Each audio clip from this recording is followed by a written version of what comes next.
akan menggelar acara yang disebut Apel Siaga Pemenangan di Stadion Madia Gelora Bung Karno, Jakarta.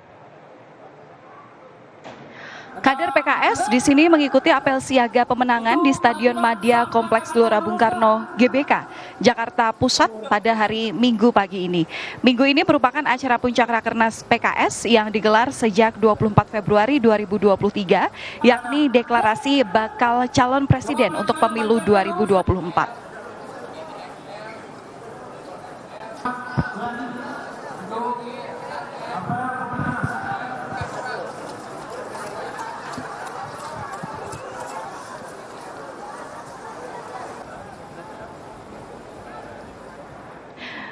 Dan kita akan menyapa jurnalis Kompas TV Rangga Indrajana untuk mengetahui kegiatan Rakernas dari Partai Keadilan Sejahtera di hari Minggu pagi ini. Selamat pagi Rangga, jadi apa saja kegiatan Rakernas PKS di GBK pagi ini?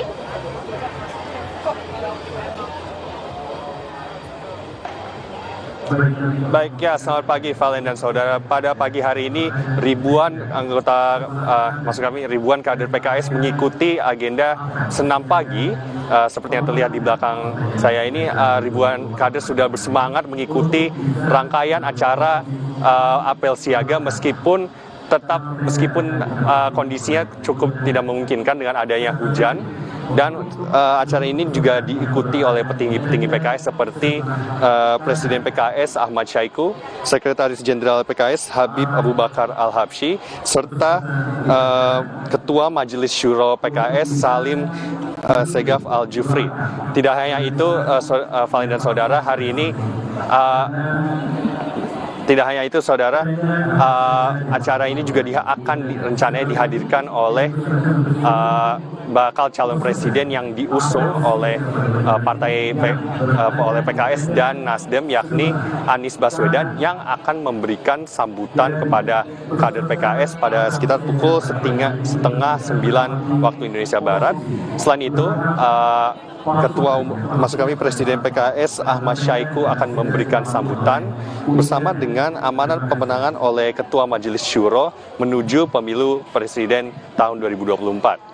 Acara ini sesudah apel siaga akan dilanjutkan dengan iring-iringan oleh kader PKS menuju Hotel Sultan untuk melanjutkan agenda dengan adanya Rakernas hari ketiga. Sebelumnya pada Rakernas hari kedua, Ketua PKS, Presiden PKS Ahmad Syaiqo menyebutkan bahwa 2024 menjadi momentum pemenangan dari PKS dalam pemilu presiden mendatang. Dan sebelumnya PKS menetapkan target 15 suara dalam pemilu presiden 2024. Target ini bisa dinilai cukup ambisius mengingat bahwa sebelumnya PKS meraup persentase suara 8% pada pemilu 2019 dan menurut survei Litbang sebelumnya mencapai 4% dukungan atau elektabilitas dalam survei. Kami kini sedang menanti kedatangan dari Anies Baswedan di lokasi, yakni Stadion Madia Gelora Bung Karno. Dan terakhir selain itu juga acara ini juga dihadirkan oleh 10 jenderal yang bergabung PKS pada hari sebelumnya. Diantaranya adalah Marsikal Madya TNI Boy Syahrul, mantan Wakil Kepala Staf Angkatan Udara, serta Letjen Purnawirawan TNI Marsuni, mantan Danjen Kopassus. Untuk agenda selanjutnya tentunya kami akan terus memantau perkembangannya secara langsung di lapangan.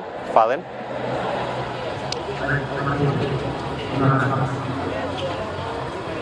Melaporkan langsung dari Stadion Madia Gelora Bung Karno, Jakarta. Terima kasih, jurnalis Kompas TV Rangga Indrajana.